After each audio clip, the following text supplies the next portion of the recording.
I'm Jim Caldwell. I'm the head of the computer science department at the University of Wyoming.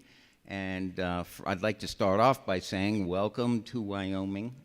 We've got some beautiful weather, and this is a really fabulous place, I think. Jackson is one of my favorite places. Laramie, the university, is on the opposite corner of the state. And so it's about a 5.5, 6-hour drive.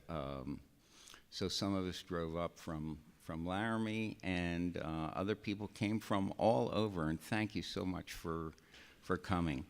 So the idea for this meeting came about a year ago, and I think the motivation is similar to President Aoun's book idea, is that there's a lot of press going on about what's happening in AI, and there was a lot of focus on technology and jobs and how AI is going to affect the workforce. And as a university professor and head of a department, I thought, this is a rather pressing issue, or should be, for universities, because the students that we're graduating today are going to need to function in what I believe is going to be a fairly dramatically changed work environment. And so we have the morning sessions are, one is to give kind of an overview of current AI technology, if you're not entirely up on that, and then we have kind of an economic session to talk about the view of the future of jobs and work. And so that's the morning. And then we have President Aoun from Northeastern is going to speak after lunch with Jeff Salingo. And then we have an afternoon session. So welcome to Wyoming. And if there's anything we can do, Alicia is out in the hall and can help you with any requests. Oh, I should say one thing is that we have the University of Wyoming video people here. If you are speaking and you object to having your talk videotaped, just let us know, and we will not videotape that. So okay, I guess I'm gonna introduce John Mitchell from Stanford, and he is going to run this AI session. And so here's John.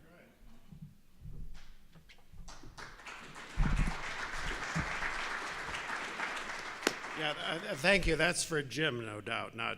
I'm just here to try to move on. So I'm not sure what I'm supposed to do as chair, but it's great to see all these people at nice round tables looking mostly bright and cheery. And we have two speakers, so let's get to it.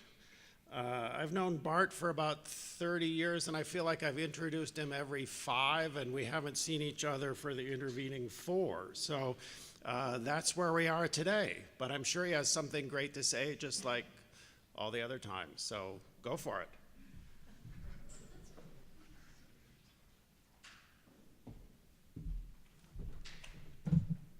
Okay, thanks. It's great to be here. And so what I'll do is in the first roughly half hour, I'll talk about AI in general and talk a little bit about the progress and what's causing, I guess, all the attention. So what we're seeing right now is an emergence of semi-intelligent autonomous systems in our society. Of course, the most visible activity is the self-driving car and trucks work that is really getting close now to becoming a reality. But also virtual assistants, autonomous trading system, assistive robotics, real-time translation. All these technologies are starting to become real and part of our world. For an AI researcher, and I've been in the field for I think about 30 years, it's a long time, but it's a shift from academia to the real world. So it's really a qualitative change that I think it's actually rare for any academic fields to change, to have such a dramatic qualitative change happening to the field, like, meaning in terms of performance and things we're trying to do that we couldn't do for decades. In the last 5 years, roughly 5 to 10 years, these things have started to work, and I'll give an example of that in computer vision. But this is a real change, and as part of that change of improved performance, AI is moving into the real world. And again, that's something that an academic discipline rarely sees. Researchers in AI are actually somewhat struggling with this issue. We get lots of calls from journalists and the media asking us what's going to happen with all this technology. We don't really know what's going to happen, but we're trying to think about the potential impact on society and how we can make this impact good, or at least as good as possible. So its impact is partly driven by what's called deep learning and big data, but I'll highlight some other areas too. So it's a series of events, and if I had to point out one of the main one is machine perception. And this is, I think for people outside of computer science, somewhat of a surprise in some sense, but the computers really were not able to hear or see us up till about 5 years ago. So you had to type at your laptop, and typing was sort of the only interaction with your device. But that's now changing. We're actually able to have machine perception where computers can see around them and can listen to us. And everybody who has an Alexa or a Siri knows that it's pretty good at actually getting your speech to English text. So, and this was, as I say, it's after 50 years of research. And this is now being coupled with other work, with earlier work in AI on reasoning search, all kinds of techniques, and I won't go into the details here, but I want to highlight one aspect. For example, self-driving cars, which actually started around 2005, was a DARPA, as a defense agency competition. But in 2005, actually the Stanley car, the Stanford car that won that competition, drove around blind. It actually did not have any cameras on board, and Sebastian Trung, who was the lead on that effort, actually had gone to this computer science, computer vision people and said, should I have a camera look around the car?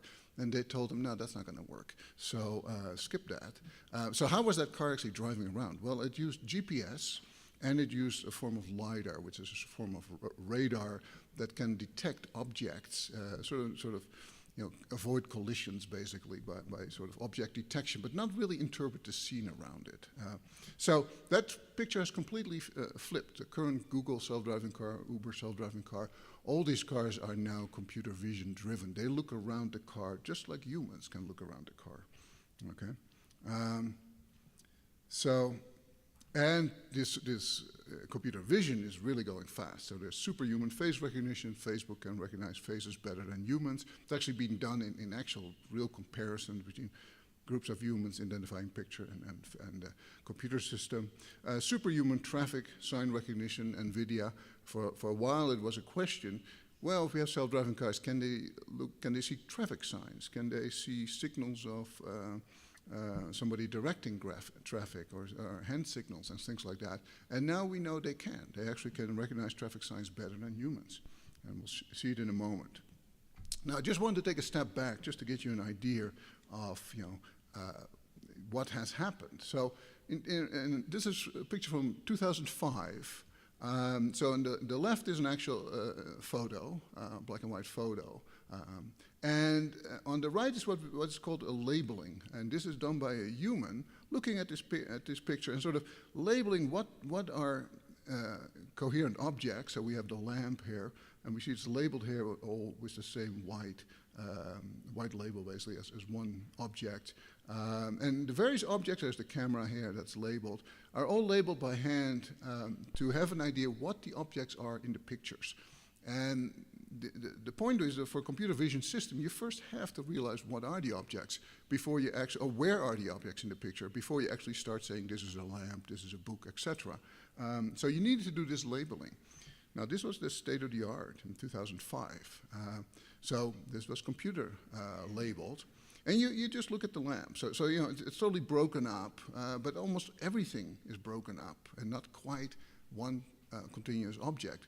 So if your labeling is of this quality, you will not be able to identify what is in these pictures. You won't be able to say that this is a lamp because it's attached to this object, etc., and the camera is all broken up. So 2000, and this was after 40, 45 years of research into computer vision that this was the state of the art, okay? So how has it changed? Well, look at this picture. This is deep learning for self-driving cars. And now just look at this image here. So this image here is, again, a labeled image, but now done by a learned computer vision system, deep learned computer vision system. And you see how nicely the road is labeled, the sidewalk is labeled, the grass here is labeled, the cars are labeled. It's almost perfect, okay? So now the car can actually take this image and know where to stay on the road, where to drive, not to drive on the sidewalk, etc. But there are many good examples in this thing. So here are little boxes around the various cars.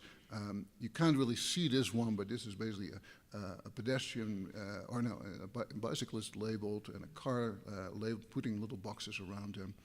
This bottom picture is interesting. You see all the bad visibility. The car actually can see better than the human driver. It can see farther out and identify oncoming cars on the other side, these cars on this road. Here's the traffic light, so traffic signs. So if you try to read these traffic signs, you realize with the shades and everything, it's actually quite complicated. The deep vision system has no trouble reading all these traffic signs, while the human driver would actually have some trouble. So that's the change in just the area of computer vision, okay? So how was this done? Well, I won't go into the details, although the next speaker actually is one of the pioneers in this area, so he will tell us a lot more about this type of work in computer vision and deep nets. But just at a high level, this is trained, I think, about a million images, a model, a neural net type model with almost 500,000 parameters. It required special compute power, GPU powers, graphics processing power to do this. So a lot of things had to come together to make this work, but it is qualitatively different than 10 years ago. So what will the self-driving car do? Well, it can look around it 360 degrees, 50 meters out. It will make real-time decisions. So after the vision processing is done, it still has to decide where to drive, steering decisions and accelerator decisions. But the whole idea is that this will actually be a lot safer than the human driver, partly because most accidents actually caused by human error, and most accidents actually caused by inattention of the human driver. This system will be on the driving task, 24 hours, 7 days a week, anytime it's driving. So, just to take a bit of a step back on where this progress comes from, it partly comes from what was called the hardware hypothesis, and Morovak, a researcher at CMU, talked about this in actually the mid-'80s, early '90s, that we needed several orders of magnitude increase in compute power to make things work. And actually these neural networks, the deep learning nets that make this computer vision possible, the core ideas were actually from the mid-1980s, with a lot of extensions, but still the core idea was from that time. And I would also say that this advance was very unanticipated. It's actually interesting, if you're interested in sort of in the history of scientific discovery, I think neural nets and deep nets are an intriguing example. I would say around 2000, the year 2000, maybe 4 researchers worldwide were still working, maybe 4, maybe 10. We're still working on neural nets, but they had to almost do it in secret because it wasn't really appreciated, to put it mildly. So it was just not considered such a hot idea. And then suddenly they were able to do better than all other techniques. In 2011 to 12, they first showed it for speech recognition. They could beat all other machine learning systems for real. And that's when machine learning community said, maybe there's something to this after all. So sticking to an idea for decades and working on it can actually pay off as long as you get it to work. So I should also say algorithmic advances are still an important part. People stress the hardware, and the hardware is important, but without the right algorithmic ideas, none of this would have worked. So, and of course, big data is another area. We now have enough data. We're getting data. So these compute power, algorithms, and data all came together to make things work. Just, I like to put up this picture. It's a little old, but it gives you a bit of an idea of, and Moravec was actually, I think it's from the mid-1990s roughly, plotting the compute power of the machine, of the digital machine, versus the biological system. And so on the horizontal axis is memory, how many bits can you store, and you know, this is the Library of Congress. And so we're going out, and it's all logarithmic scale, or double logarithmic scale almost, I think actually double logarithmic. So it goes out in memory storage, and this is processing power. You need both memory and processing power. Just, you know, not going into the details, but I always like to point out that here's the Deep Blue chess machine. So this was 1997, beat Kasparov, but it's, a few people know that it actually had the compute power of a mouse, okay? So I always say if you train a mouse, huh? Yes, the mouse. Yeah, but if you train the mouse to play chess, I would say he could beat, could play with Kasparov. So what is the extrapolation of this picture? Around 2030, so in 15 years or less than 15 years, about $1,000 will get you the compute power roughly equal to the human brain, compute and storage capacity. And that is a real change. In the early days of AI, we were in this area. It was very hard to get our machines to do anything interesting. But now we're up in this area, and it's quite exciting. Just as an aside, I'm from Cornell University. I always like to point out that the neural nets which drive the deep net research was actually invented at Cornell.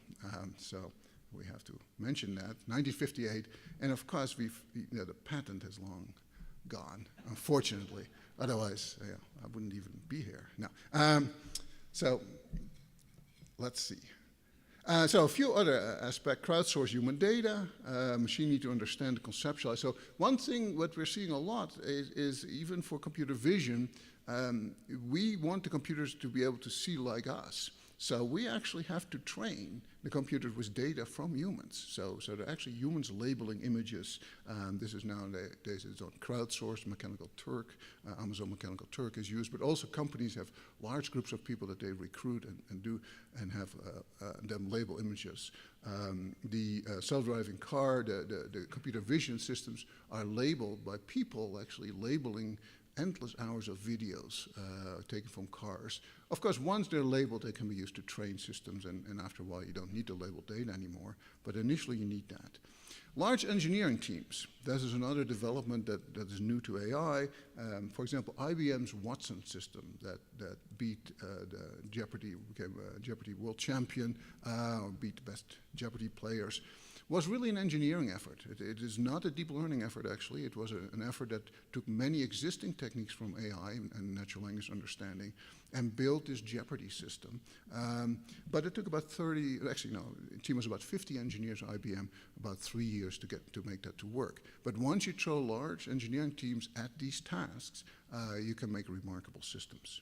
Okay, so the investment in AI is now being scaled up by an order of magnitude into orders of billions.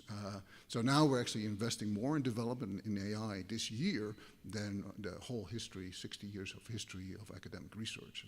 More is invested in 1 year now than the whole time before by Google, Facebook, Baidu, Uber, IBM, Microsoft, all these companies. There's a somewhat much more controversial angle to it. I guess the military is also making significant investments, and of course China, Canada, France. There's almost no country that's not investing in AI at this point because they're seeing it's transforming society. I call it the AI arms race. Okay. So let me just take off some milestones just to see how it's sped up. 1997, I think this would be the starting point. Now, AI has a history going back to 1960 roughly as an academic field, but it went for many decades without any real visible success. There's a lot of interest always been in the field, but actual success, I would say 1997 when Kasparov was beaten, the world chess champion was beaten by IBM's Deep Blue system, people took some notice and said, maybe these techniques can work. Then it took a few years, I'd say 2005, Stanley, the self-driving car, and this was again, I mentioned Stanley earlier, Stanford car, but not using computer vision yet, but people already realized, this was a decision-making system, you had a control system to guide the car, and it was already working pretty well. This was the first time people realized maybe self-driving cars are possible, okay? But now it's only about a little over 10 years ago. That's how fast this has gone. 2011, that was the IBM Jeopardy system, also not deep learning. 2012 is really when Jeff Hinton and his students, former students, had the first breakthrough of deep learning in speech recognition. So suddenly they could improve speech recognition over all the previous work. And what got Jeff Hinton's attention, and why Jeff Hinton realized this was a real breakthrough, is speech recognition has been a field that's been under development mostly in electrical engineering for 45 years. And there are large conferences on it. This was a real serious scientific discipline, engineering discipline, with very small incremental progress. It was in the orders of a fraction of a percent every year of improvement in performance. But what Jeff Hinton realized is his students actually took on this problem. These were computer scientists. They did not know anything about speech recognition. And within 2 months, they beat the best speech recognition system by a few percent, but a reasonable, large improvement, but without knowing much about speech recognition. So there's something surprising if you can do something major in a field without actually understanding what you're doing. That's a good thing of deep learning. So then computer vision started to work, also with deep learning. I think another breakthrough was the speech-to-speech translation, and now it's actually working very well. I recently was in China. You just use Google Translate, and you point your camera at signs, and it will real-time will translate it on the spot. If you use WeChat, you can do WeChat. You type English, comes back to somebody who speaks only Chinese or Mandarin, comes back in Chinese to you. They see your English go to Chinese. You don't even know it's happening. It's done behind the scenes. So, real advantages. 2016, AlphaGo, defeat Lee Sedol. Actually, this is what really got China's attention. So, before Go, people in the Chinese government was actually not so aware of it. Chess was considered too simple. But Go is indeed a little more difficult. So when AlphaGo came out and they had some matches also in China, that really got China into AI. We may regret that, but no. So that was a real advance. Google WaveNet, human-level speech synthesis. We can make sound just like a human speaker, actually can tune it towards different speakers. 2017, I would say, one of the things that got my attention is the Watson technology. Automates 30 mid-level office insurance claim works in Japan. Now, this story actually has gotten less attention than some of the self-driving car stories and the other stories about AI, but this might have a bigger consequence for our lives or for society, because these are mid-level workers that actually were trained to do insurance claims. We would call them knowledge workers. And the Watson technology basically automated the office. Automation is not a total elimination of everybody, but an office, I think, of about 35 people was reduced to 5 people in the Watson system. And that is a threat to employment, where you get this reduction, you get people working with machines, and you need far fewer people to work. In Japan, by the way, this is welcomed because they have a shortage of young people for work, and they have a growing elderly population. So in Japan, it's actually received quite positively, while in other parts of the world, it's more concerns. I think there's going to be a revolution in medicine, because medical diagnosis is bound to be done more accurately and better by machines if the machines get enough data to train on. And poker, this is the last game, this was actually sort of unknown, but there was still one outstanding human game, poker, playing poker, because it involved bluffing. Computers weren't actually able to do that until 2017 when the top poker players were defeated by a CMU program. So here's my little video. Just, you want to see something exciting. So this is a little Cornell versus MIT. This is 2007, I guess. And let's see what that's MIT.